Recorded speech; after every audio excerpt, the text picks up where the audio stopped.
Okay, what was Lini shouting a while ago here? What does ASEAN want? What does ASEAN want? Justice! Louder! Justice. Louder! Justice. Louder! Is that loud enough or still?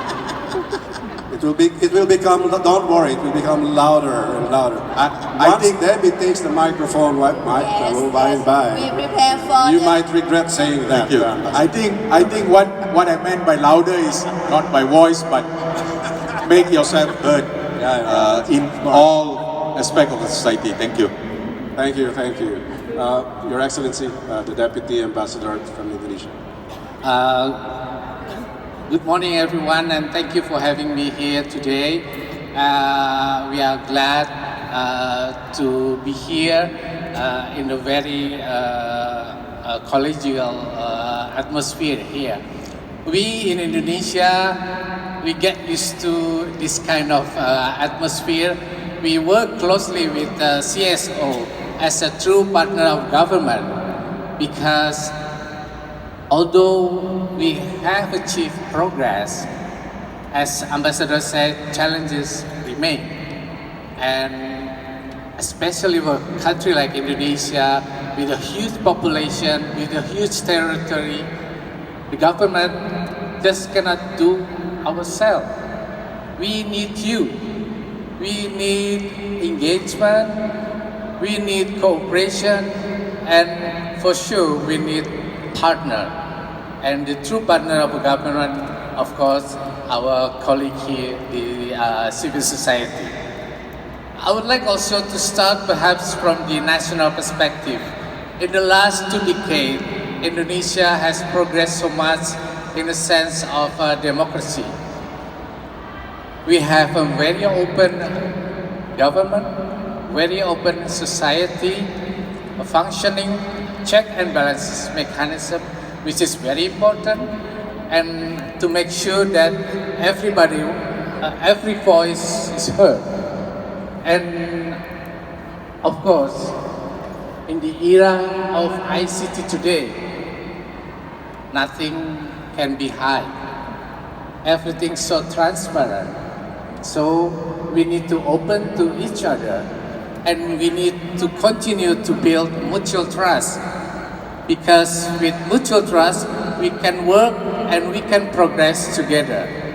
And I believe, as the moderator has said earlier, that our event today is a forum for us to talk and to listen to each other, so we can understand each other better, so we can make better impact on the ground.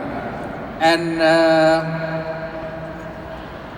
of course, on the issue of human rights, this is an issue that everyone has to face. No matter much that you progress on the issue of human rights, challenges remain. So we need to learn from each other. And I used to be the director for human rights back home before I come to Bangkok, and I learned from our civil society colleague that we have to work together. We need to listen to each other to enable us to progress. If we just talk without listening, it's just useless. And in the context of ASEAN, Indonesia is at the forefront of how we need to engage civil society in the overall ASEAN mechanism, including the policy making. So that's why I welcome this initiative, and I very much welcome the discussion after this. Thank you. Thank you so much, Deputy Ambassador. We've heard from the Ambassador of Thailand and Malaysia and of Indonesia already from ASEAN, and we will now be hearing from the ambassador from Timor-Leste, who will be the future 11th member of ASEAN, hopefully sooner than later. So please, Mana, Ma'am. Thank you. I would like to say gratitude to the committee for inviting us, especially me, Timor-Leste, to join in this dialogue. I think I don't need to explain what is the challenges being facing by the countries, all ASEAN countries or any countries, but it's been mentioned by other speakers already. So I would like to say that civil societies play important roles in the government developments. They are the eyes, the mouth, the ear of the people around. So they go to talk to ground people and listen to what they concern about what the government's doing for the development of the country and the people itself. So the role of civil society is very, very important and crucial nowadays. So Timor-Leste government always work together with the civil society. Since our country got independence, we already have a very good relationship with the civil society because we know that they are the eyes, the mouth, the ear of the people on the ground. Because they are watch something that the community trusts to bring the concern that they have in the ground and to the people, to the government to resolve or to take into consideration before develop something, before develop strategy or whatever that they are going to do for the country. So for Timor-Leste, we always have good government always have a good cooperations with the civil society. We respect them. Most of the idea, of course, come from them. Now the government support them in terms of finance, even though we give them money, financial support for civil society, but we don't strict them in criticizing government. They are independent body. They can say anything as long as aligned with the government programs. Then, of course, we need to cooperate, like they said. So for Timor-Leste, the role of the civil society, as the other said, is very, very important. Because I just want to repeat it again. They are the eyes, the ear, and the mouth of the people. Thank you so much. Thank you very much, Madam. If you notice, it's just propitious that you are seated right in front of your flag. The flag of Timor-Leste is in the Civil Society Conference, and hopefully in the official conferences of ASEAN, we will see that flag also fluttering. So I understand that the Foreign Minister of Malaysia has a video message. Is that on? Faribel? Is the video message of the Foreign Minister? No, we're not going to show it yet. Okay, so we proceed now to, first let me just extract some of the points that our guests have been saying. Keywords: openness, dialogue, trust, respect, being loud and relaying our respective voices. Yes, Anthony? I would like to add two more. Yes. Human rights and partnership. Human rights and partnerships. Okay, this is a civil society conference. We will be civil. We will not be uncivil. We are, of course, going to be honest and frank about our issues that we would be portraying and relaying, and I'm sure our ambassadors would also be responding to them if they can, if not, relay them to their respective principals. And let's now roll up our sleeves. If you want to take off your jackets, because it's going to be warm, and now we can now start the ball rolling. Are you ready? Are you ready? Okay, I'll stand up.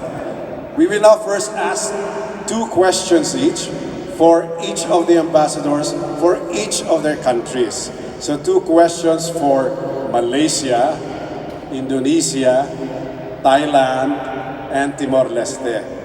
It can be asked by, of course, priority first would be the citizens from those countries, but it's not limited to them. If there is anyone who would like to ask a question about that country, you could also do so if the 2 question slots are not filled. Okay? So we first ask the Thailand, who are the two Thai questioners? Have the Thai NOC already decided who they are? Okay. Please, do we need a translation device? Are you going to speak in English or in us? Someone will translate. Okay, directly. We okay. have the translation. Yeah, but somebody will also machine for- translate. Okay, we will have first two Thai questions from our Thai friends. Please, sir, let's try to make it as succinct as possible, meaning short, direct to the point, no historical context if possible, okay? Because we'd like to manage our time and this as much as possible in an hour and a half, and so we have more questions from the floor. Okay? Are we agreed? All of us are agreed with that policy, so to speak? Yeah? Okay. Please, sir. เกรียงไกรชีช่วงนะครับเครือข่ายพี่น้องชายขอบที่โดนนโยบายทำให้ตกขอบนะครับ52 ปีนะครับกับการก่อเกิดอาเซียนนะครับไม่น้อยกว่า10 ปีที่ภาคประชาสังคมพยายามจะเข้าไปสร้างการมีส่วนร่วมนะครับ700 กว่าล้านคน 80% คือผู้ได้รับผลกระทบจากแนวนโยบายของรัฐบาลอาเซียนนะครับสิ่งที่อยากจะบอกและตั้งคำถามนะครับ 1. รัฐอาเซียนทุกประเทศจะมีแนวทางอย่างไรนะครับไม่ให้เกิดการคุกคามข่มขู่และละเมิดสิทธิมนุษยชนต่อนักปกป้องสิทธิและชุมชนต่างๆที่ลุกขึ้นมาปกป้องสิทธิของตัวเองนะครับรัฐอาเซียนทุกประเทศแต่ละประเทศจะเปิดพื้นที่ให้การมีส่วนร่วมสำหรับภาคประชาชนอาเซียนนะครับไม่อยากเพียงให้คำว่าประชาชนเป็นศูนย์กลางแต่ปรากฏการณ์ที่เกิดขึ้นประชาชนเป็นศูนย์กลางของการโดนกระทำและถูกละเมิดสิทธิมนุษยชนอย่างรุนแรงขอบคุณครับ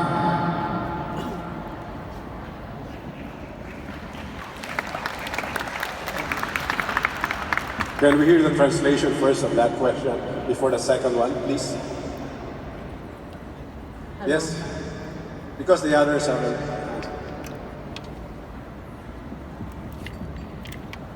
There were two questions, because so far over decades, ASEAN parliaments and many ASEAN governments have neglected marginalized groups and indigenous groups. So there are mainly two questions. First, how would the ASEAN government of all nations have measures a way to protect the human rights defenders who come up to trying to protect their human rights and the communities who are standing up to protect their own human rights? The second question is, how would the ASEAN government all open the space to really let the people, to have the people-centered ASEAN community? Because so far, people are the center of being violated. Their rights, their human rights and communities' rights has always been the center of violation, not the center of development. Thank you. Thank you, ma'am. Second question. I will collect first the questions.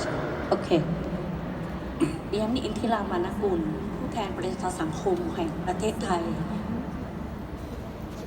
เรามีสิ่งที่อยากพูดแล้วก็สื่อสารเรียกที่ว่าเสียงดิฉันดังพอถ้ารัฐอาเซียนจะฟังเราพูดถึงเรื่องสิ่งแวดล้อมเราพูดถึงเรื่องความท้าทายวันนี้เราต้องยอมรับว่าความท้าทายและข้อห่วงใยของสิ่งแวดล้อมไม่ใช่แค่เรื่องของการเปลี่ยนแปลงสภาวะภูมิอากาศแต่ประชาสังคมอาเซียนเรากำลังมองว่าความท้าทายเรื่องสิ่งแวดล้อมและข้อห่วงใยคือโครงการพัฒนาขนาดใหญ่ของประเทศอาเซียนที่ละเมิดสิทธิเสรีภาพในการแสดงความคิดเห็นด้วยรูปแบบต่างๆไม่ว่าจะเป็นเรื่องของการใช้อำนาจรัฐการใช้กฎหมายการคุกคามสิทธิการอุ้มบุคคลซึ่งมีความเห็นต่างกับรัฐอาเซียน ภาคประชาสังคมอาเซียนเราพูดถึงเรื่องสิ่งแวดล้อมมาตั้งแต่ปี 2009 ขอให้มีการแยกสิ่งแวดล้อมออกมาเป็นเสาที่ 4 ของอาเซียนคำถามที่ดิฉันอยากจะถามภายใต้ข้อตกลงอนุสัญญาปารีสภายใต้ข้อตกลง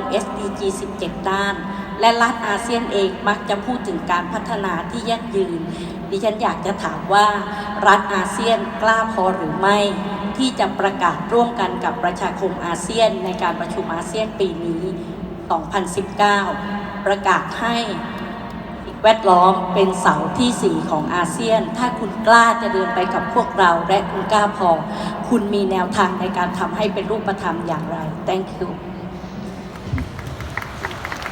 Thank you. May I now invite first our Thai.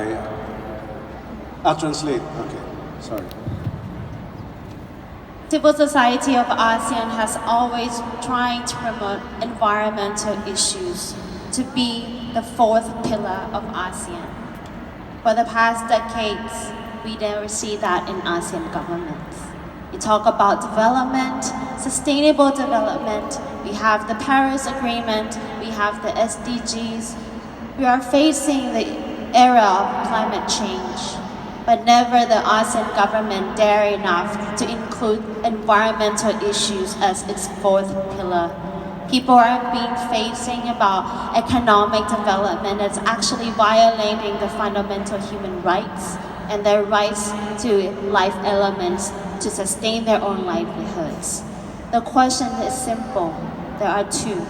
One, are ASEAN governments dare enough to work with civil society to move forward the environmental pillar and make environment issues the core issues of ASEAN government to really sustainably develop our community?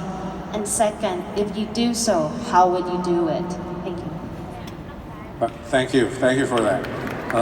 Sir, while the questions are also very general for ASEAN, but I would first request our ambassador from Thailand, the Director General from Thailand, to respond to this, and if the others would like to weigh in on these questions.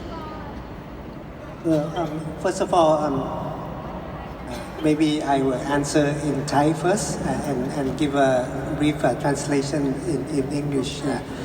ก็อยากจะตอบคำถามทั้งสองคำถามพร้อมกันนะแล้วเดี๋ยวจะพูดเป็นภาษาอังกฤษต่อนิดหนึ่งแต่ก็อยากจะยืนยันนะครับว่ารัฐบาลสมัยนี้นะครับและในอดีตนะครับก็ให้ความสำคัญในเรื่องสิทธิมนุษยชนนะครับเป้าหมายหลักเนี่ยก็ชัดเจนนะครับว่าเราต้องการที่จะส่งเสริมและก็ปกป้องเรื่องสิทธิมนุษยชนนะท่านนายกรัฐมนตรีประยุทธ์เนี่ยท่านก็ได้ประกาศว่าเรื่องของการคุ้มครองสิทธิมนุษยชนเนี่ยเป็นวาระแห่งชาติแล้วนะครับท่านก็ให้ความสำคัญรัฐบาลไทยหลายหน่วยงานก็ให้ความสำคัญนโยบายเนี่ยชัดเจนแต่ในเรื่องการปฏิบัติเนี่ยนะครับก็เป็นสิ่งที่เราก็รู้ว่าจะต้องพัฒนาต่อไปนะครับจะต้องให้ความสำคัญต่อไปนะครับแล้วก็เราก็มีกรอบเวทีเนี่ยก็เป็นกรอบเวทีในการที่จะเป็นช่องทางในการที่จะส่งเสริมการให้ภาคประชาสังคมเนี่ยได้มีลู่ทางในการนำเสนอแนวความคิดให้กับภาค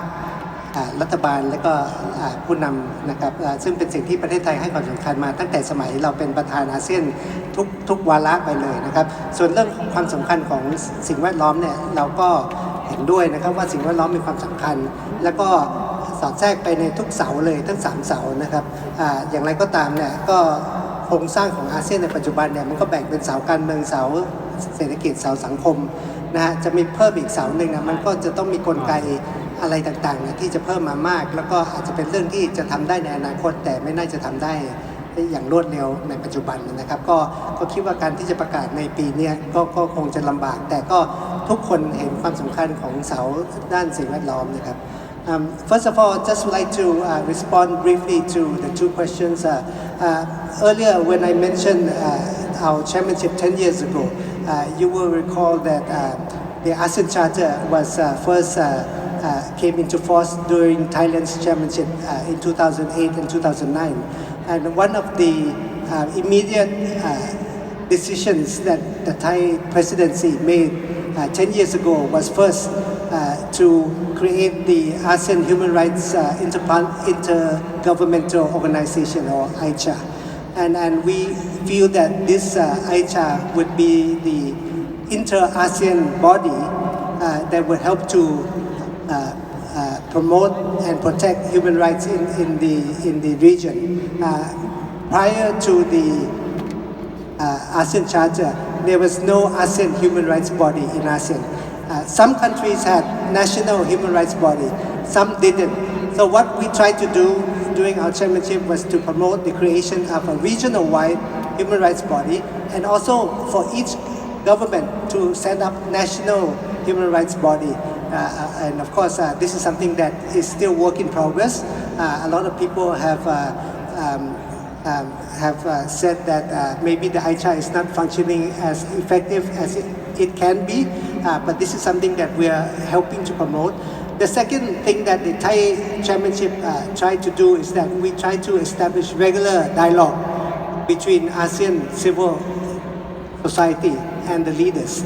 So what we saw was, for the first time, an interaction, and I was personally there in Hua Hin when the ASEAN, all the 10 ASEAN leaders were in the room, and we had representatives from ASEAN civil society from each country, 10 countries, sitting face to face with the ASEAN leaders and having dialogue. And that was the first time that the ASEAN leaders listened directly to the ASEAN civil society for 1 hour. The session was 1 hour. So this is our attempt to create the linkage, and this is something that you are seeing right now through the ASEAN People's Assembly and ASEAN Civil Society Conference.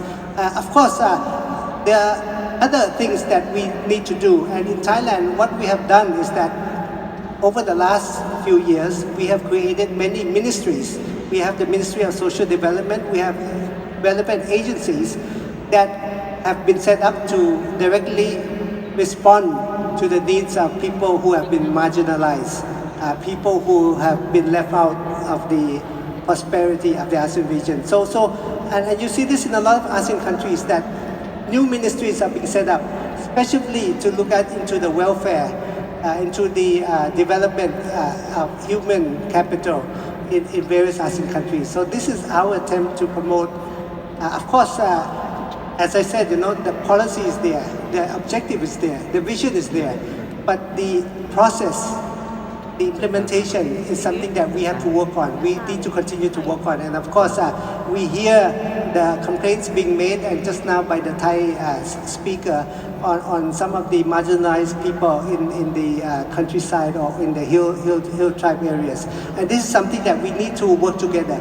We also have an ASEAN association of ASEAN associations where we help.